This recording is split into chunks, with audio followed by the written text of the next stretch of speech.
ایک بار باواز بلند صلوات سے ساتھ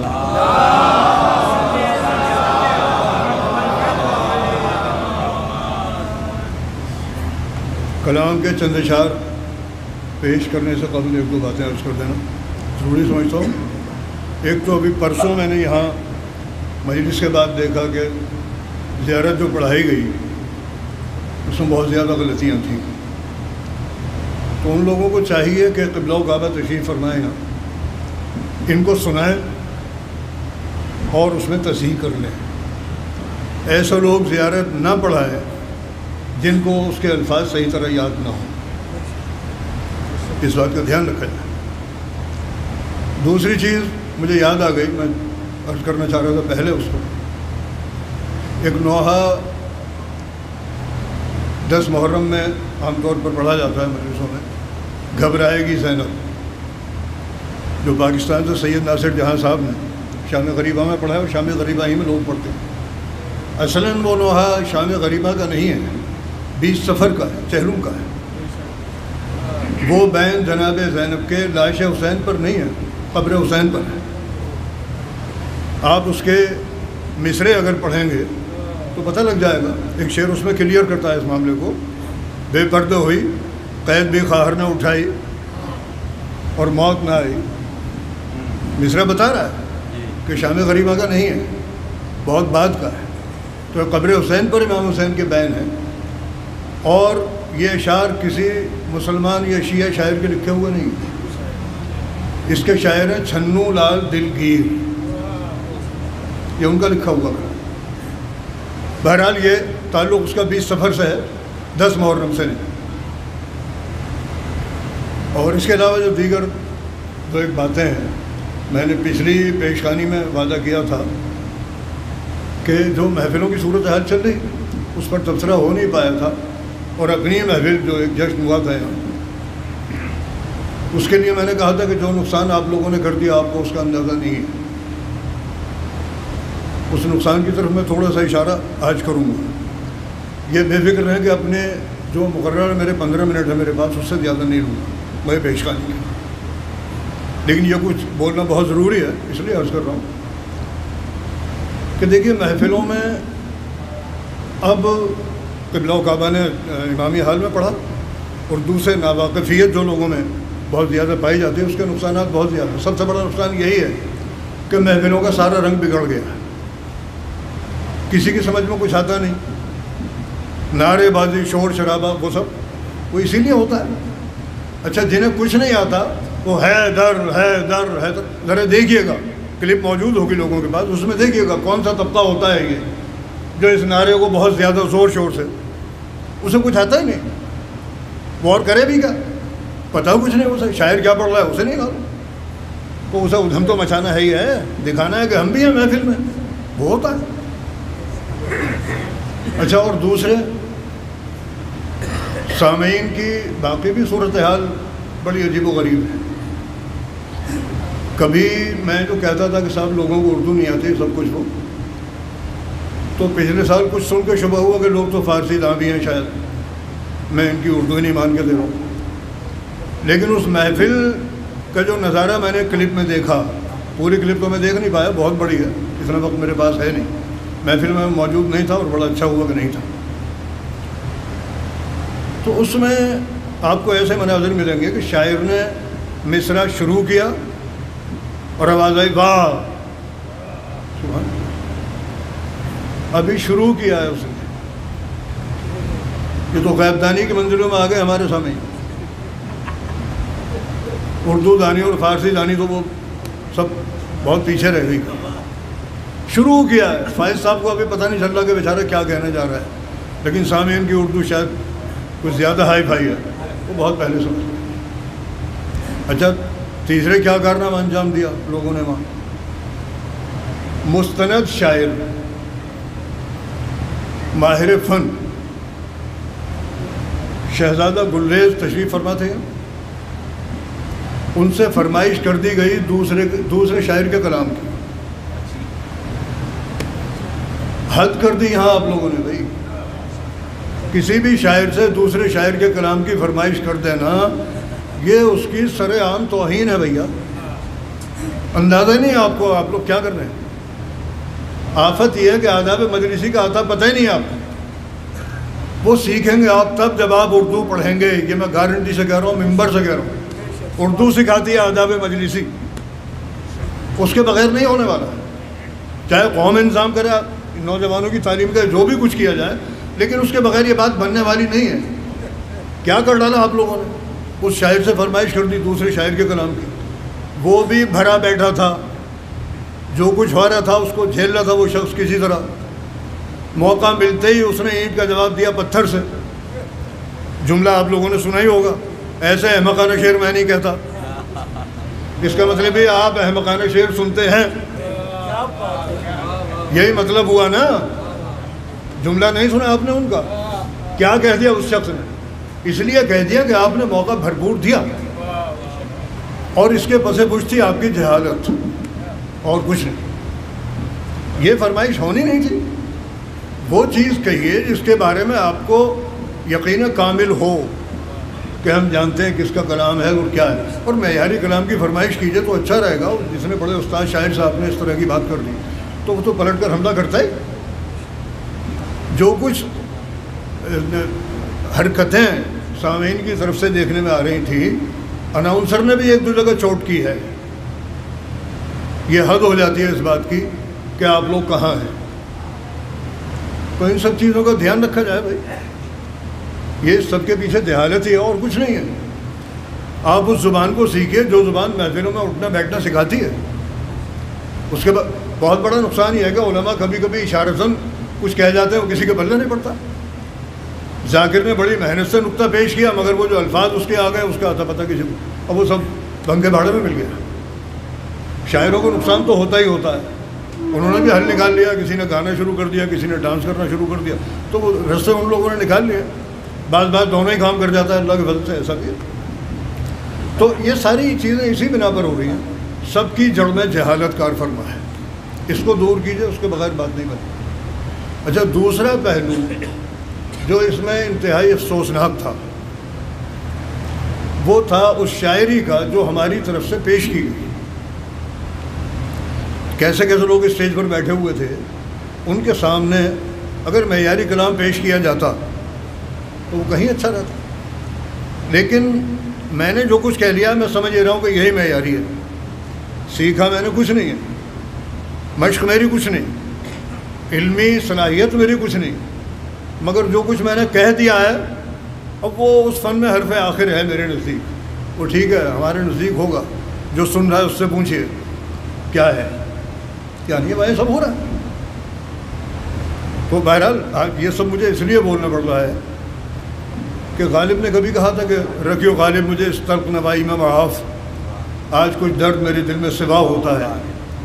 تو یہ ہوتا بھی ہے، سمجھے نا. ایسی باتیں بہت سی ہوتی ہیں. بہرحال آپ سروات سے سہارت ہیں، میں اپنی بات پوری کرتا ہوں.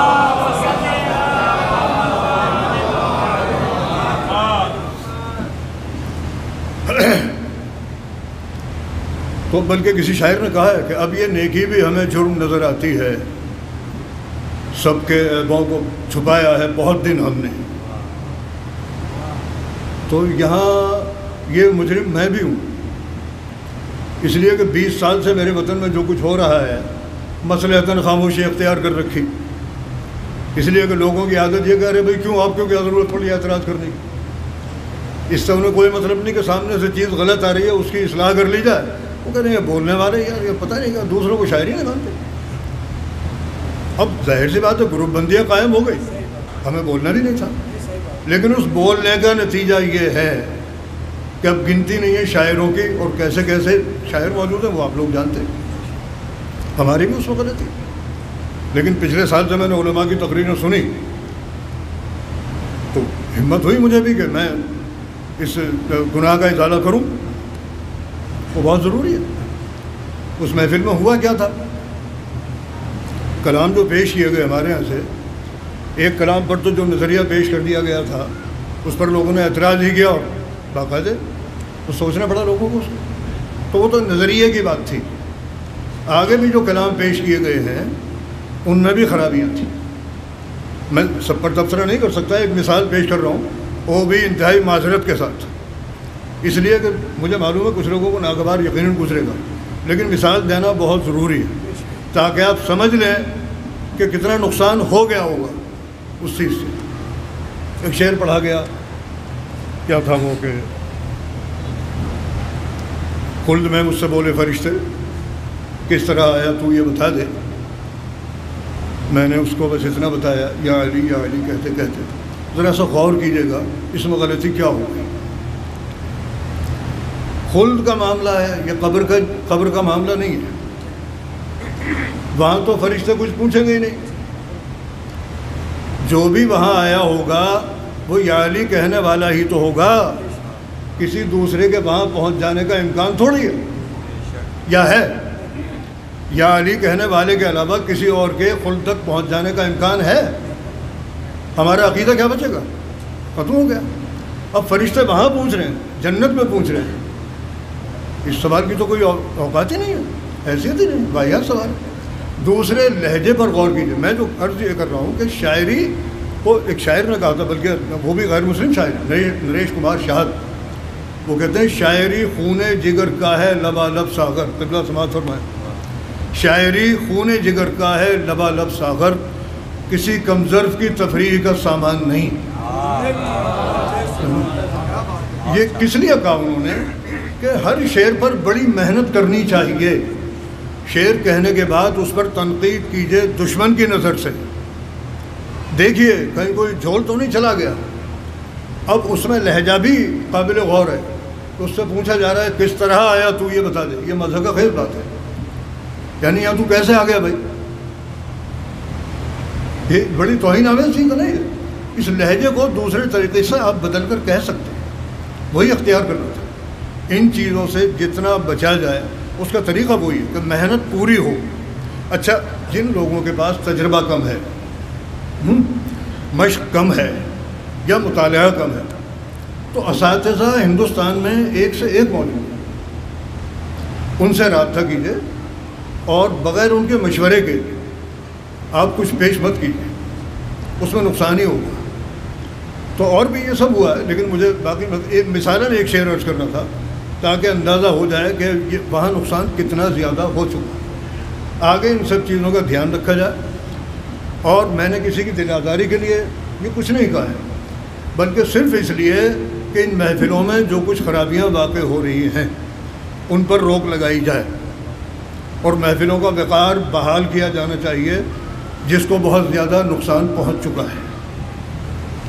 تو بہرحال مشق کیجیے، محنت کیجیے، اساتذہ سے سیکھیے بھائی، ایسی بات نہیں۔ کسی شاعر نے کہا تھا کہ تم کو بھی چاکے غریباں کا شعور آ جائے گا، تم وہاں تک آ تو جاؤ ہم جہاں تک آ گئے۔ تو یہ سب محنت کے بلبوتے پر ہونا ہے، وہ سب کیجیے آپ، وہ سب ہوگا۔ بہرحال اب میں آپ لوگوں کا زیادہ وقت نہیں لوں گا، وہ اشعار ایک منقبت کے آپ کے سامنے پیش کرنے جا رہا ہوں۔ ایک مرتبہ صلوات سے سہارا دیں مجھے۔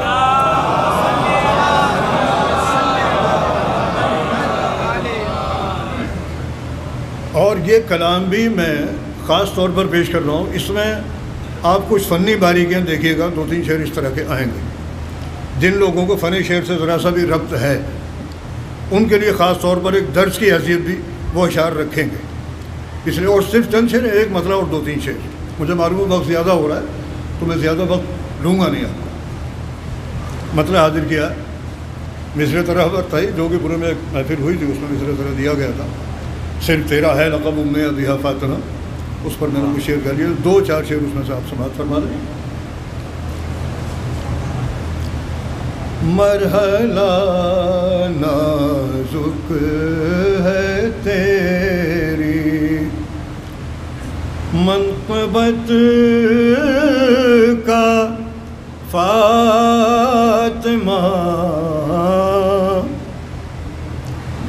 مرحلہ نازک ہے تیری منقبت کا فاطمہ، المدد یا فاطمہ یا فاطمہ یا فاطمہ فاطمہ المدد یا فاطمہ. اور یہ شعر بطور خاص دیکھیں، اس میں ایک صنعت کہلاتی ہے تکرار لفظی.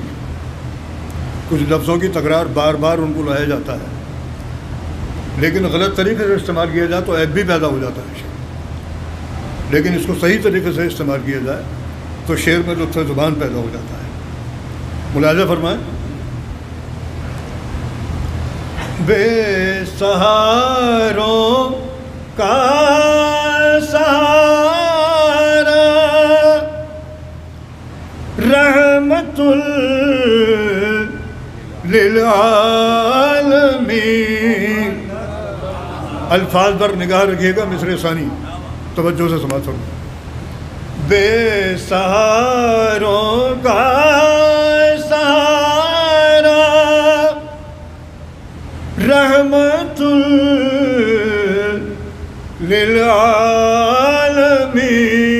للعالمین. بے سہاروں کے سہارے کا سہارا فاطمہ. بے سہاروں کے سہارے کا سہارا فاطمہ. بے سہاروں کے. اور یہ شعر بھی بطور خاص دیکھیں، اس میں ایک شعری صنعت ہے، صنعت لف و نشر مرتب. قبلہ آپ تو مطالعہ کر چکے ہوں گے، ملاحظہ فرمائیں. اس میں ہوتا ہے کہ پہلے مصرعے میں کچھ چیزوں کا ذکر ہوتا ہے اور انہی کی تفصیل دوسرے مصرعے میں ہوتی ہے. اسی ترتیب سے اگر ہو جو پہلے مصرعے میں ہے تو وہ لف و نشر غیر مرتب کہلاتی ہے، اور اگر اس ترتیب کے مطابق نہ ہو وہ تشریح تو وہ غیر مرتب کہلاتی ہے. ملاحظہ فرمائیں. دونوں مصرعے بہت توجہ کے ساتھ آپ کو سننے ہوں گے، اور اگر آپ کی نظر وہاں تک پہنچ گئی تو آپ کو بہت لطف آئے گا. ایک بار صلوات سے سہارا دیں.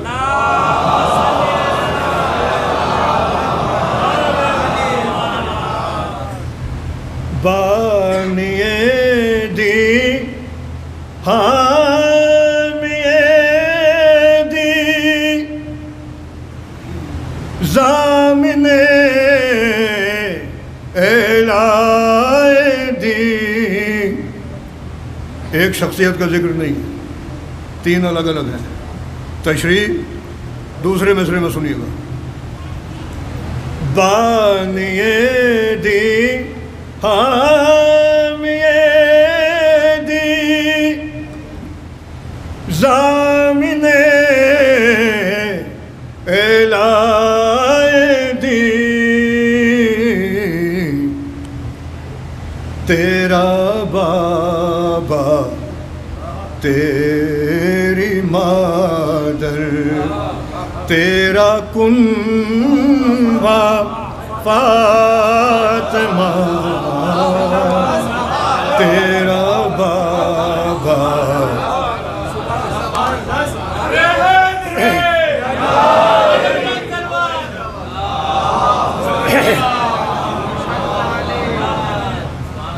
بانیے دی حامیے دی ضامنے الہی دی. تیرا بابا تیری مادر تیرا کنبہ فاطمہ. تیرا بابا. اور قبلہ صحیح ادا کیا کہ بہرحال ایک اور سلوات پڑھیں. اگلا شعر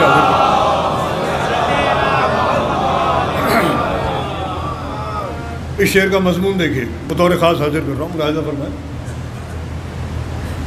کیونکہ اس قابل نہ تھا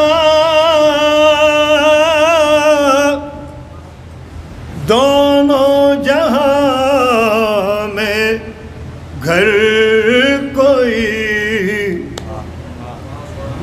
کیونکہ اس قابل نہ تھا دونوں جہاں میں گھر کوئی،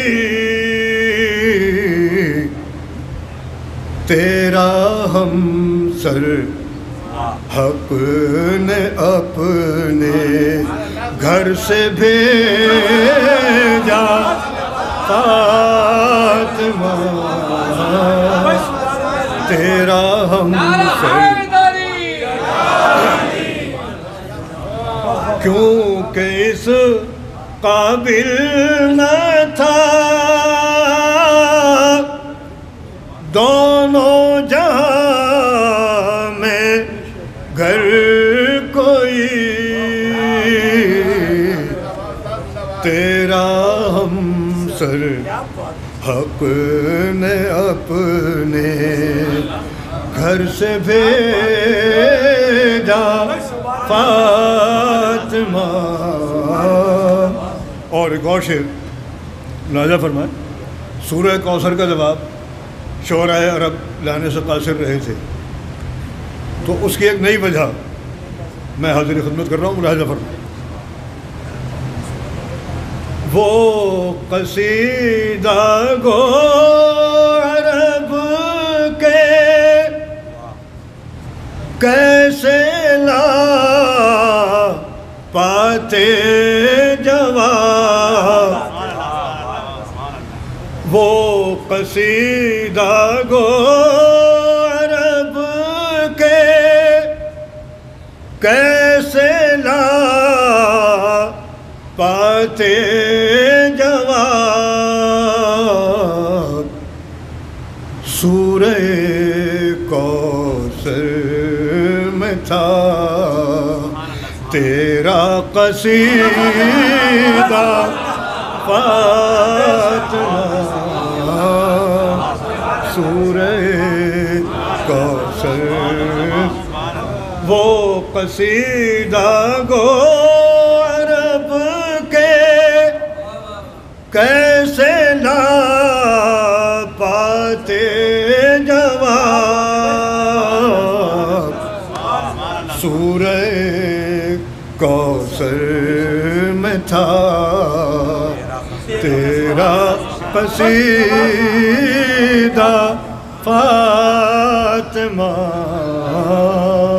اور دیکھیں آخری شعر اس قسم کا شعر ہے کہ آپ کے خون میں انشاءاللہ گرمی پیدا کر دے گا۔ نوجوان بطور خاص ملاحظہ فرمائیں۔ راندے درگاہ مولا، راندے درگاہ کہتے ہیں بارگاہ سے نکالا ہوا، جس کو نکال لیا گیا۔ راندے درگاہ مولا، ایک تو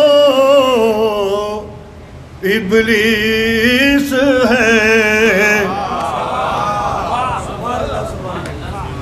راندے درگاہ مولا، ایک تو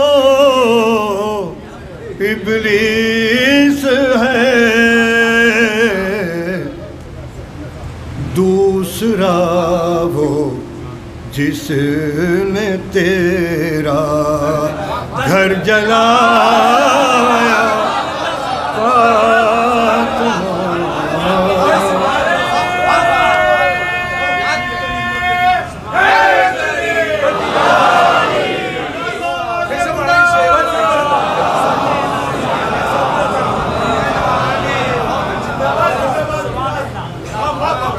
قبلہ خبر راگا انداز صحیح ہے نا؟ راندے یہ شعراء کے لیے ایک سبق ہے کہ کس طریقے سے بات کو کہا جا سکتا ہے۔ خطرناک سے خطرناک مضمون بھی آپ بڑی اچھی زبان میں ادا کر سکتے ہیں۔ راندے درگاہ مولا، ایک تو ابلیس ہے،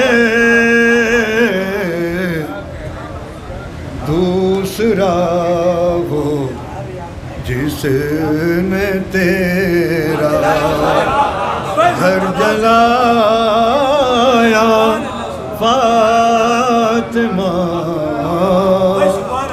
المدد یا فاطمہ